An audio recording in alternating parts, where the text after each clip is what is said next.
Assalamualaikum warahmatullahi wabarakatuh.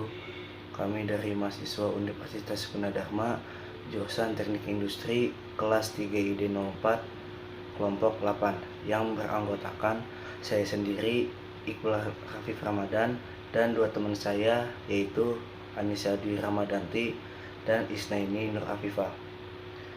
Di sini saya akan mempresentasikan tentang pencemaran air tanah.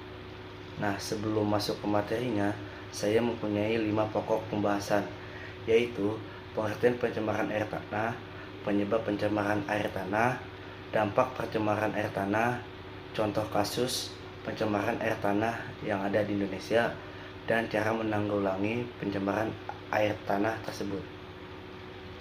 Nah, dan di sini saya akan menjelaskan tentang pengertiannya dulu nih, pengertian pencemaran air tanah.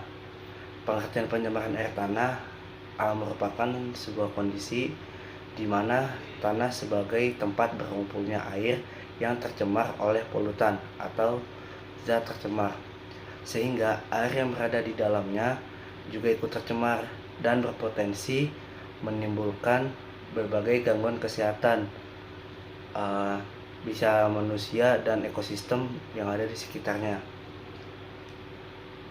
Lanjut, saya akan menjelaskan tentang penyebab pencemaran tanah, air tanah maksudnya. Di sini ada 4 subbab dari penyebab pencemaran air tanah. Yang pertama itu sampah anorganik. Sampah organik ini berwujud sampah plastik, kaleng atau styrofoam yang tertimbun di atas tanah. Nah, kita tahu bahwa sampah anorganik ini tidak mudah terurai dan diperkirakan membutuhkan waktu yang lama untuk terurainya, sekitar 50-100 tahun. Nah, yang kedua itu ada sampah organik. Sampah organik ini bukannya tidak bisa menjadi penyebab pencemaran air tanah.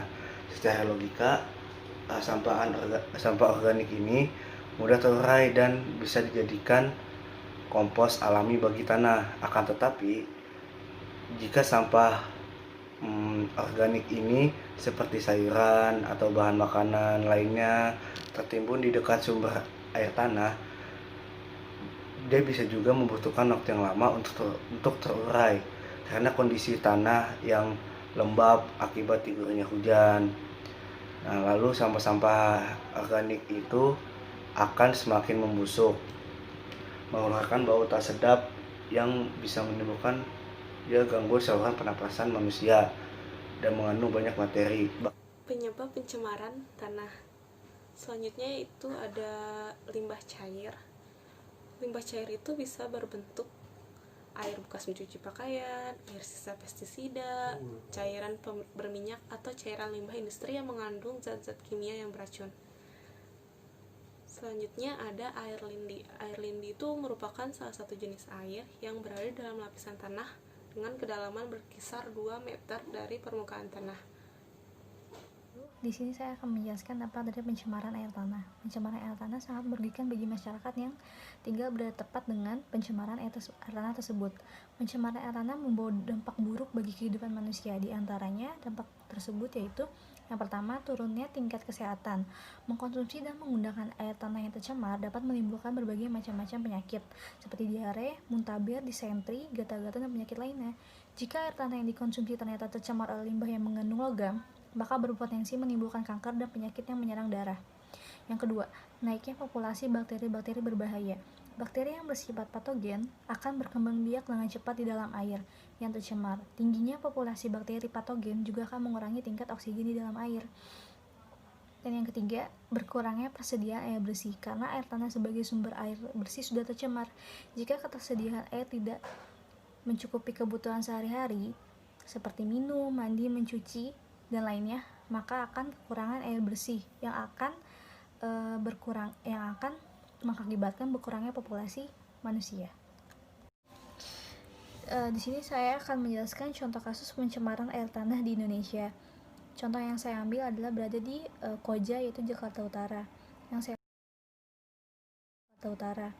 saya lihat, kota Jakarta Utara ini sangat banyak sekali pencemaran air tanah yang disebabkan oleh limbah pabrik yang dibuang ke sungai-sungai dekat pemukiman warga.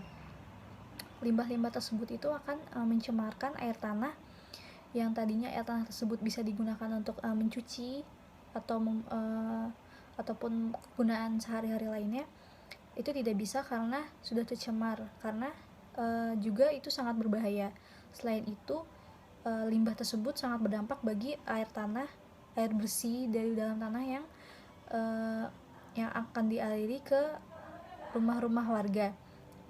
Di situ dikatakan bahwa air tersebut berbau dan berasa asin karena sudah tercemarnya dengan air logam dari limbah yang sudah dibuang ke sungai tersebut. Terima kasih karena telah menonton video ini. Maaf jika ada salah-salah kata ataupun perbuatan dari kami semua. Selamat menonton dan terima kasih.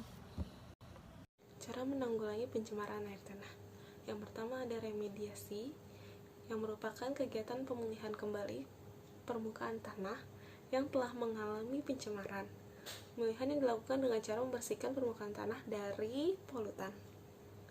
Selanjutnya ada bioremediasi, yang merupakan pembersihan tanah dengan cara menambah mikroorganisme pengurai seperti jamur vestikular, arbuskular, mikoriza, dan bakteri pengurai ke dalam tanah.